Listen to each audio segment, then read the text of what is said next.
Praise lord. నజరేయుడైన యేసు క్రీస్తు నామంలో మీ అందరికీ నా హృదయపూర్వకమైన వందనాలు, శుభములు తెలియజేస్తున్నా. బాగున్నారా? ఈ సమయంలో మీకు చిన్న సంఘటన నేను జ్ఞాపకం చేస్తా. ఒకరోజు ఒక ప్రాంతంలో ఒక వ్యక్తి ఉన్నాడు. ఆ వ్యక్తి తనకి ఎవరు కనబడితే వారికి సహాయం చేసేవాడు. ఆ వ్యక్తిని కనబడిన వారు ఏమి అడిగితే అది ఇచ్చేవారు. కానీ మరలా అయిపోయిన తర్వాత అదే వ్యక్తి దగ్గరికి వచ్చి సహాయం అడిగేవాడు.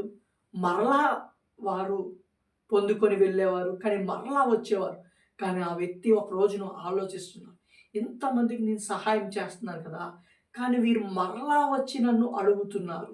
మరలా వచ్చి నన్ను అడుగుతున్నారు. వీరు నన్ను నా జీవితంలో వీరు రాకుండా వీరికి సహాయం పడి సహాయం చేసేవారు అసలు ఎవరైనా ఉన్నారా అని ఆ వ్యక్తి ఆలోచించడం ప్రారంభించాడు.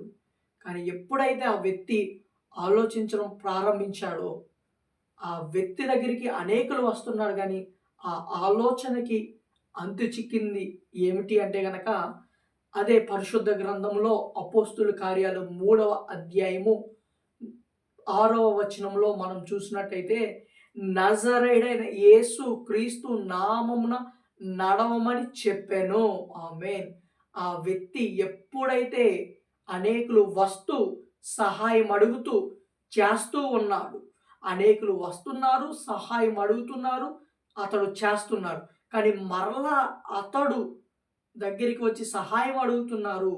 నా ఆలోచనకి అంతు చెక్కాలి అని అతడు ఆలోచిస్తూ, ఆలోచిస్తూ, ఆలోచిస్తూ ఉన్న సమయంలో అతడు నజరేయుడగు యేసు క్రీస్తు నామంలో మాత్రమే ఒక వ్యక్తి ఏమైనా పొందుకుంటే అతడు జీవితంలో నా దగ్గరికి రాడు. ఆమేన్ అని ఎప్పుడైతే అతడు తెలుసుకున్నాడో ఇంకా అతని యొద్దకి ఎవరు రావట్లేదు. ఆమేన్. ఎందుకు ఎవరు రావట్లేదు అంటే గనక అతని యొద్దకి ఒక్కసారి ఎవరన్నా ఒక వ్యక్తి వస్తే గనక ఆ వ్యక్తి జీవితంలో ఏమి ఇవ్వడం ప్రారంభించాడు అంటే నజరేయుడగు యేసు క్రీస్తు నామమున అతనికి ఇవ్వడం ప్రారంభించాడు. ఆ వ్యక్తి నజరేయుడగు యేసు క్రీస్తు వారు అతడుకు తెలియనంత కాలము అనేకులు వచ్చారు. అనేకులు వారికి కావాల్సింది పొందుకొని వెళ్ళారు. మరలా వచ్చేవారు, మరలా అడిగేవారు. మరలా వచ్చేవారు, మరలా అడిగేవారు. పొందుకునేవారు, వెళ్ళేవారు. కానీ ఇట్లాగ కాదు. నా దగ్గరికి ఒక్కసారి వచ్చిన వారు మరి ఎన్నడూ రాకూడదు. వారికి శాశ్వతమైన పరిష్కారము కావాలి అని ఆ వ్యక్తి ఆలోచన మేరకు అతడు నజరేయుడగు యేసు క్రీస్తు నామమున పొందుకున్నాడు కాబట్టి అతడు అనేకులకి నజరేయుడగున యేసు క్రీస్తుని పరిచయం చేయడం వల్ల అతని యొద్దకి వచ్చిన వారు రాకుండా నజరేయుడగు యేసు క్రీస్తు వారి యొద్దకు వెళ్ళి ఆయన దగ్గర పొందుకున్నారు. ఆమేన్. ఈరోజు ఆ నజరేయుడగు యేసు క్రీస్తు వారు ప్రభువారు నీకు తెలుసు కదా! నీవు పొందుకున్నావా? ఆయన దగ్గర నుంచి ఏమి పొందుకున్నావు? ఎన్ని వాగ్దానాలు పొందుకున్నావు? ఎన్ని ప్రామిసెస్, ఎన్ని సంవత్సరాలు నీ జీవితంలో గడిచినవి? ఎన్ని ప్రామిసెస్ నువ్వు పొందుకున్నావు? కానీ ఒక్కటైనా నెరవేర్చబడిందా? ఒక్కటైనా నీవు పొందుకున్నది ఫుల్‌ఫిల్ అయ్యిందా? ఆలోచించు ఈ సమయంలో. ఎందుకు ఆలోచించాలంటే మనము మరి కొన్ని దినములలో నూతన సంవత్సరంలోకి ప్రవేశించబోతున్నాము. నూతన యొక్క మరలా రాబోయే కాలము నూతన కాలము కాబట్టి, నూతన సంవత్సరం కాబట్టి ఆ కాలంలోకి, ఆ సంవత్సరంలోకి ప్రభు కృపను బట్టి మనం అడుగు పెడుతున్నాము. కానీ ఇప్పుడు వరకు ఎన్ని వాగ్దానాలు పొందుకున్నారు? ఎన్ని వాగ్దానాలు మీ ఎడల నెరవేర్చబడ్డాయి? ఎన్ని వాగ్దానాలు నెరవేర్చబడేలాగా మీరు బ్రతుకుతున్నారు? ఏదో నూతన సంవత్సరం వస్తుంది కదా!